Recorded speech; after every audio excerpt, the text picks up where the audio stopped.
Hi friends, ಎಲ್ರಿಗೂ ನಮಸ್ಕಾರ. Welcome to my YouTube channel. Friends, ಇವತ್ತಿನ ವಿಷಯನ ನಿಮಗೆ ಹೇಳೋಕ್ಕಿಂತ ಮುಂಚೆ ನಾನಿವತ್ತು ಯಾವ ವಿಷಯದ ಬಗ್ಗೆ ಮಾತಾಡ್ತಾ ಇದ್ದೀನಿ ಅನ್ನೋದು ಕೂಡ ನಿಮಗೆ ಗೊತ್ತಾಗುತ್ತೆ. ಬಟ್ ಅದಕ್ಕೂ ಮುಂಚೆ ನನ್ನ ಚಾನಲ್ನ ಯಾರ್ಯಾರು ಹೊಸದಾಗಿ ನೋಡ್ತಾ ಇದ್ದೀರಾ ದಯವಿಟ್ಟು ಹೋಗಿ ಸಬ್ಸ್ಕ್ರೈಬ್ ಮಾಡಿ. ಹಾಗೆ ಸಬ್ಸ್ಕ್ರೈಬ್ ಮಾಡಿದವರು ಲೈಕ್ ಮಾಡೋದನ್ನು, ಶೇರ್ ಮಾಡೋದನ್ನು ಕೂಡ ದಯವಿಟ್ಟು ಮರಿಬೇಡಿ. ಸಬ್ಸ್ಕ್ರೈಬ್ ಮಾಡದೇ ಇರೋರು ದಯವಿಟ್ಟು ಸಬ್ಸ್ಕ್ರೈಬ್ ಮಾಡಿ. ಹಾಗೆ ಇವತ್ತಿನ ವಿಷಯ ಏನಪ್ಪ ಅಂತಂದರೆ, ಕನ್ನಡದ ಬಗ್ಗೆ ಸ್ವಲ್ಪ ಮಾತಾಡೋಣ ಅಂತ. ಆಲ್ಮೋಸ್ಟ್ ನಿಮಗೆಲ್ರಿಗೂ ಗೊತ್ತಿರೋ ಹಾಗೆ ಈಗ ಒಂದು 15 ಡೇಸಿಂದ ನಡೀತಾ ಇರೋದು ಎಲ್ರಿಗೂ ಗೊತ್ತಿರುತ್ತೆ ಅನ್ಕೊತೀನಿ. ಯಾಕೆ ಅಂತಂದರೆ ಇನ್ಸ್ಟಾಗ್ರಾಮ್, ಫೇಸ್ಬುಕ್ ಅಥವಾ ಯೂಟ್ಯೂಬ್ ಯಾವುದೇ ಒಂದು ಮೀಡಿಯಾಗಳು ಅಥವಾ ಚಾನೆಲ್ಗಳು, ಏನೇ ಒಂದು ನ್ಯೂಸ್ ಚಾನೆಲ್ಗಳು ಎಲ್ಲದರಲ್ಲೂ ಬರ್ತಾ ಇದೆ, ಕನ್ನಡದ ಬಗ್ಗೆನೇ ಬರ್ತಾ ಇದೆ. ಅದೇನಪ್ಪ ಅಂತಂದರೆ, ಒಬ್ಬರು ವ್ಯಕ್ತಿ ಒಂದು ಈವೆಂಟ್ನಲ್ಲಿ ನಮ್ಮ ಕನ್ನಡದ ಬಗ್ಗೆ ಯಾವ ಥರ ಹೇಳ್ಬೋದು ಅದನ್ನು, ನನ್ನ ಬಾಯಿಂದ ಆ ಥರ ಹೇಳೋದಕ್ಕೆ ನನಗಂತೂ ಇಷ್ಟ ಇಲ್ಲ. ನಮ್ಮ ಕನ್ನಡದ ಬಗ್ಗೆ ಕೆಟ್ಟದಾಗಿ ಮಾತಾಡಿದ್ದಾರೆ. ಅವ್ರು ಏನೇ ಮಾತಾಡಿರ್ಬೋದು, ಕನ್ನಡಕ್ಕೆ ಅವಮಾನ ಮಾಡಿ ಮಾತಾಡಿದ್ದಾರೆ ಅಂದರೆ ಅದು ಕೆಟ್ಟದಾಗಿ ಅಂತಲೇ ಪರಿಗಣಿಸಬೇಕಾಗುತ್ತೆ. ಯಾಕೆ ಅಂದರೆ, ನಾವು ಒಬ್ಬರು ಕನ್ನಡ ನಾಡಲ್ಲಿ ಹುಟ್ಟಿ ನಾವು ಕುಡಿತಾ ಇರೋ ನೀರು ಕನ್ನಡದಾಗಿ, ಕಾವೇರಿದಾಗಿ ನಾವು ಬೆಳೀತಾ ಇರೋದು ಅಥವಾ ನಮ್ಮನ್ನು ಬೆಳೆಸ್ತಾ ಇರೋದು, ನಾವು ಬದುಕ್ತಾ ಇರೋದು, ಬದುಕಕ್ಕೆ ದಾರಿ ಮಾಡಿಕೊಟ್ಟಿರೋದು ಕನ್ನಡ ಆಗಿ, ಅಂಥದ್ರಲ್ಲಿ ನಾವು ಕನ್ನಡದ ಬಗ್ಗೆ ಮಾತಾಡೋದಕ್ಕೂ ಮುಂಚೆ ತುಂಬ ಯೋಚನೆ ಮಾಡಬೇಕಾಗುತ್ತೆ. ಅಷ್ಟು ಈಸಿಯಾಗಿ ಯಾರೂ ಕನ್ನಡದ ಬಗ್ಗೆ ಮಾತಾಡಲ್ಲ. ಕನ್ನಡದ ಬಗ್ಗೆ ಗೊತ್ತಿರೋರು ಯಾರೂ ಕನ್ನಡದ ಬಗ್ಗೆ ಮಾತಾಡಲ್ಲ. ಆದರೆ ಆ ವ್ಯಕ್ತಿ ಕನ್ನಡ ಹುಟ್ಟಿರೋದು ತಮಿಳಿಂದ ಅಂತ ಹೇಳಿದ್ದಾರೆ. ಆದರೆ ನನಗೆ ನನ್ನ ಮನಸ್ಸಾಕ್ಷಿ ಇದನ್ನು ಒಪ್ಪಲ್ಲ.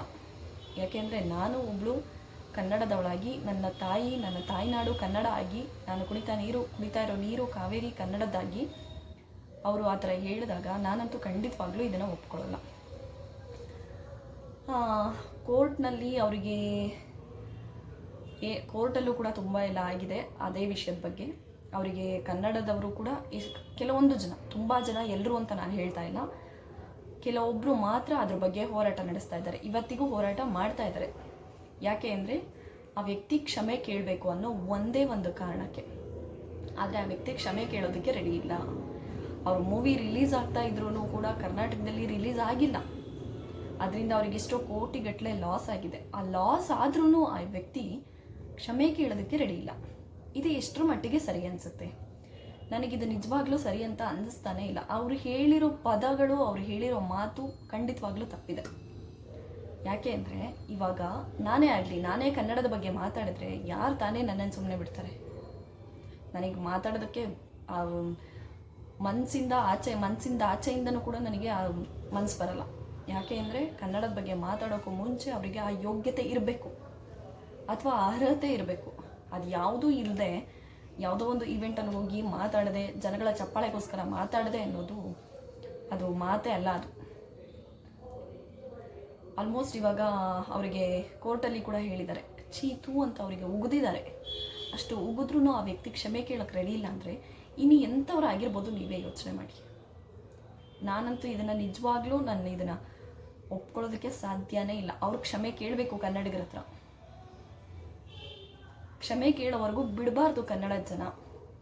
ನಮ್ಮ ಜನಗಳಿಗೆ ಏನು ಗೊತ್ತಾ, ಬೇರೆ ಯಾವುದೇ ಸಂಬಂಧ ಪಡೆದೇ ಇರೋ ವಿಷಯಕ್ಕೆಲ್ಲ ಜನ ಸೇರ್ತಾರೆ, ಹೋರಾಟ ಮಾಡ್ತಾರೆ. ಬೇಡದೇ ಇರೋ ವಿಷಯಗಳಿಗೆಲ್ಲ ಅವರಿಗೆ ಪುರ್ಸೋತಿರುತ್ತೆ. ಇಂಥ ವಿಷಯಗಳಿಗೆ ಪುರ್ಸೋತಿರಲ್ಲ ಅವರಿಗೆ. ತುಂಬ ಬ್ಯುಸಿ ಇರ್ತಾರೆ ಜನಗಳು. ನಾನಂತೂ ಇದನ್ನು ನಿಜವಾಗ್ಲೂ ಒಪ್ಕೊಳ್ಳೋದಂತೂ ಇಲ್ಲ. ಯಾಕೆ ಅಂದರೆ, ನಾವು ಕನ್ನಡ ನಾಡಲ್ಲಿ ಹುಟ್ಟಿ, ಕನ್ನಡ ನಮ್ಮ ಮಾತೃಭಾಷೆ ಆಗಿ, ಅಂಥದ್ರಲ್ಲಿ ಕನ್ನಡ ನೀರನ್ನು ಕುಡಿತಾ ಇದ್ದೀವಿ. ನಮಗೆ ಬದುಕೋಕ್ಕೆ ದಾರಿ ಮಾಡಿಕೊಟ್ಟಿದೆ ಕನ್ನಡ ಅನ್ನೋದು. ನಮಗೆ ಬದುಕೋಕ್ಕೆ ದಾರಿ ಮಾಡಿಕೊಟ್ಟಿದೆ. ನಾವು ಇವತ್ತು ಬದುಕ್ತಾ ಇರೋದು ಕನ್ನಡದ ನೆಲದ ಮೇಲೆ, ಕನ್ನಡ ತಾಯಿ ಭೂಮಿಲಿ ನಾವು ಬದುಕ್ತಾ ಇದ್ದೀವಿ. ಅಂಥದ್ರಲ್ಲಿ ಇದನ್ನೆಲ್ಲ ಯಾವ ರೀತಿ ಒಪ್ಕೋಬೇಕು ನೀವೇ ಯೋಚನೆ ಮಾಡಿ. ಇದೆಲ್ಲ ನ್ಯಾಯನಾ? ಅವರಿಗೆ ಅಷ್ಟು ಮನುಷ್ಯತ್ವ ಇಲ್ಲ ಅಂದರೆ ಅಷ್ಟೊಂದು ಉಗಿಸ್ಕೊಂಡ್ರು, ಅಷ್ಟೆಲ್ಲ ಪಬ್ಲಿಸಿಟಿ ಆಗ್ತಾ ಇದೆ ಅವ್ರ ಬಗ್ಗೆನೇ, ಅಷ್ಟೆಲ್ಲ ಲಾಸ್ ಆಗಿದೆ. ಆದ್ರೂ ಆ ವ್ಯಕ್ತಿ ಕ್ಷಮೆ ಕೇಳ್ತಾ ಇಲ್ಲ ಅಂದರೆ ಇನ್ನು ಅವರನ್ನೇ ಅವರು ಪರಿಗಣಿಸ್ಕೊತಾ ಇದ್ದಾರೆ. ಅವರನ್ನೇ ಅವರು ನಾನೇ ಸರಿ, ನಂದೇ ಸರಿ, ನಾನೇನು ತಪ್ಪೇ ಮಾಡಿಲ್ಲ ಅಂತ ಹೇಳ್ತಾ ಇದ್ದಾರೆ. ಇದೆಲ್ಲ ಎಷ್ಟರ ಮಟ್ಟಿಗೆ ಸರಿ ಅನಿಸುತ್ತೆ? ನಾನಂತೂ ಒಪ್ಕೊಳ್ಳೋದಕ್ಕೆ ಸಾಧ್ಯನೇ ಇಲ್ಲ. ಬೇರೆ ಯಾರು ಹೆಂಗೋ ಏನೋ ಗೊತ್ತಿಲ್ಲ, ಆದರೆ ನಾನೊಬ್ಳು ಕನ್ನಡದ ಹುಡುಗಿಯಾಗಿ ಖಂಡಿತವಾಗ್ಲೂ ಇದನ್ನು ಒಪ್ಕೊಳ್ಳಲ್ಲ. ಯಾರೂ ಕೂಡ ಒಪ್ಕೊಳ್ಳೋದಕ್ಕೆ ಸಾಧ್ಯ ಇಲ್ಲ. ಬಟ್ ನಿಮ್ಮದು ಮೈಂಡ್ಸೆಟ್ ಯಾವ ಥರ ಇದೆ ನನಗಂತೂ ಗೊತ್ತಿಲ್ಲ. ಬಟ್ ನಾನಂತೂ ಒಪ್ಕೊಳ್ಳಲ್ಲ.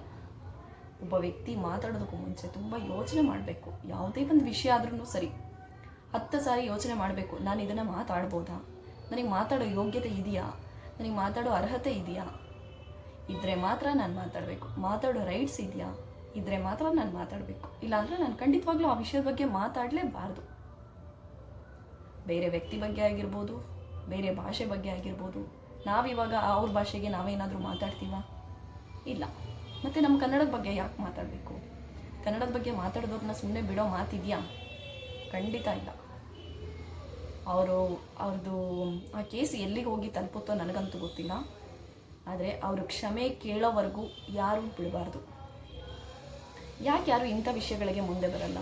ಬೇಡದೇ ಇರೋ ವಿಷಯಗಳಿಗೆ ಮುಂದೆ ಬರ್ತೀರಾ? ದಯವಿಟ್ಟು ಇಂಥ ವಿಷಯಗಳಿಗೆ ಮುಂದೆ ಬಂದು ಹೋರಾಟ ಮಾಡೋದನ್ನು ಕಲೀರಿ. ಅದ್ರ ಜೊತೆಗೆ ಯಾರೋ ಗ್ರೀಷ್ಮ ಅನ್ನೋರು ಬೆಂಗಳೂರಲ್ಲಿ, ಅವರು ಹುಟ್ಟಿರೋದು, ಬೆಳೆದಿರೋದು, ಕುಡಿತಾ ಇರೋದು ಎಲ್ಲ ಬ್ಯಾಂಗ್ಳೂರ್ದೆ, ಆಯಿತಾ? ಕನ್ನಡ ನಾಡದೆ, ಕಾವೇರಿ ನೀರನ್ನೇ ಕುಡಿತಾ ಇರೋದು, ಹುಟ್ಟಿರೋದು ಕನ್ನಡದಲ್ಲೇ. ಗ್ರೀಷ್ಮ ಅನ್ನೋರು, ಅವರು ಕೂಡ ಕನ್ನಡದಲ್ಲೇ. ಕನ್ನಡದ ಬಗ್ಗೆ ನಿನ್ನೆ ನೈಟ್ ಅಂದರೆ ಗುರುವಾರ ನೈಟು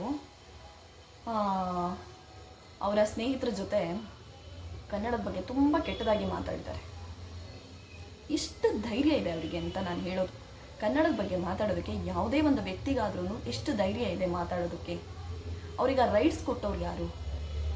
ಅವ್ರು ಕನ್ನಡದ ಬಗ್ಗೆ ಕೆಟ್ಟದಾಗಿ ಮಾತಾಡೋದಾದರೆ ಬೆಂಗಳೂರಲ್ಲಿ ಯಾಕಿದ್ದಾರೆ, ನಮ್ಮ ಕರ್ನಾಟಕದಲ್ಲಿ ಯಾಕಿದ್ದಾರೆ?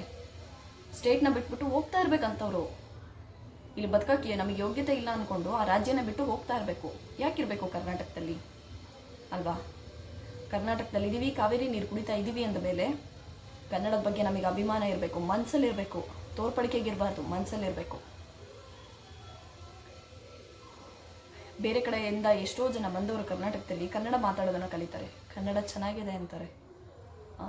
ಇಲ್ಲಿರೋರಿಗೆ ಎಷ್ಟು ಸೊಕ್ಕು ದೌಲತ್ತು ನೋಡಿ, ದುರಂಕಾರ ಅಲ್ವಾ? ಇಲ್ಲಿ ಜನಗಳಿಗೆ ಕೆಲವೊಬ್ಬರಂತೂ ಕನ್ನಡ ಬಂದ್ರೂ ಕನ್ನಡ ಮಾತಾಡಲ್ಲ, ಇಂಗ್ಲೀಷಲ್ಲಿ ಟಸು ಪುಸು ಅಂದ್ಕೊಂಡಿರ್ತಾರೆ. ಅವ್ರ ದುರಂಕಾರಗಳಿಗೆ ಉತ್ತರ ಕೊಡುತ್ತೆ. ಕೆಲವೊಂದು ಟೈಮಲ್ಲಿ ಅವರಿಗೆ ಬೇಕಾದಷ್ಟು ಉತ್ತರಗಳನ್ನ ಕೊಡುತ್ತೆ. ಆದರೆ ಇವರಿಬ್ಬರು ವ್ಯಕ್ತಿಗಳು ಮಾತಾಡಿರೋದು ತುಂಬ ತಪ್ಪು. ಆದರೆ ಆ ಗ್ರೀಷ್ಮ ಅವರು ಇವತ್ತು ಕ್ಷಮೆ ಕೇಳಿದ್ದಾರೆ. ಅದು ಕ್ಷಮೆ ಕೇಳಿರೋದು ಯಾಕೆ ಅಂದರೆ ಅವ್ರಿಗೆ ಗೊತ್ತಾಯಿತು ಈ ವಿಷಯ ಎಲ್ಲೆಲ್ಲಿಗೋ ಹೋಗುತ್ತೆ, ನನ್ನನ್ನು ಹಿಂಗೆ ಅಂತೂ ಸುಮ್ಮನೆ ಬಿಡಲ್ಲ ಅಂತ.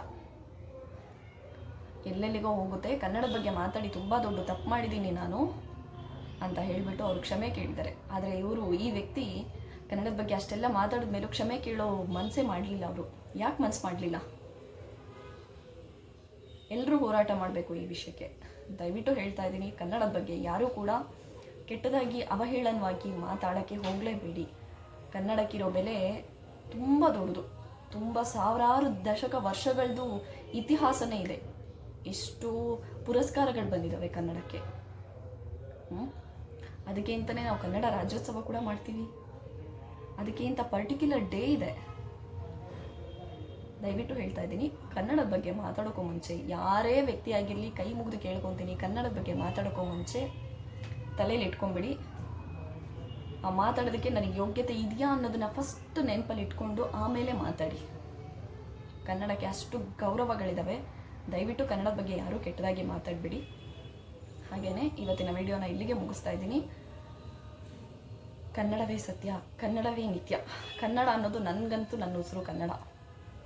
ಹಾಗಾಗಿ ಇವತ್ತಿನ ವಿಡಿಯೋನ ಇಲ್ಲಿಗೆ ಮುಗಿಸ್ತಾ ಇದ್ದೀನಿ. ದಯವಿಟ್ಟು ಇದುವರೆಗೂ ಯಾರ್ಯಾರು ಸಬ್ಸ್ಕ್ರೈಬ್ ಮಾಡಿಲ್ಲ ಹೋಗಿ ಸಬ್ಸ್ಕ್ರೈಬ್ ಮಾಡಿ, ಲೈಕ್ ಮಾಡಿ, ಶೇರ್ ಮಾಡಿ. ಮುಂದಿನ ವಿಡಿಯೋದಲ್ಲಿ ನೆಕ್ಸ್ಟು ತುಂಬ ಇಂಟ್ರೆಸ್ಟಿಂಗ್ ಸ್ಟೋರಿ ಜೊತೆ ಬರ್ತಾ ಇದ್ದೀನಿ. ಯಾವ ಸ್ಟೋರಿ ಅಂತ ಗೊತ್ತಾಗುತ್ತೆ. ಅಲ್ಲಿವರೆಗೂ ನನ್ನ ಚಾನಲ್ಗೆ ಸಪೋರ್ಟ್ ಮಾಡ್ತಾಯಿರಿ. Keep watching. Thank you.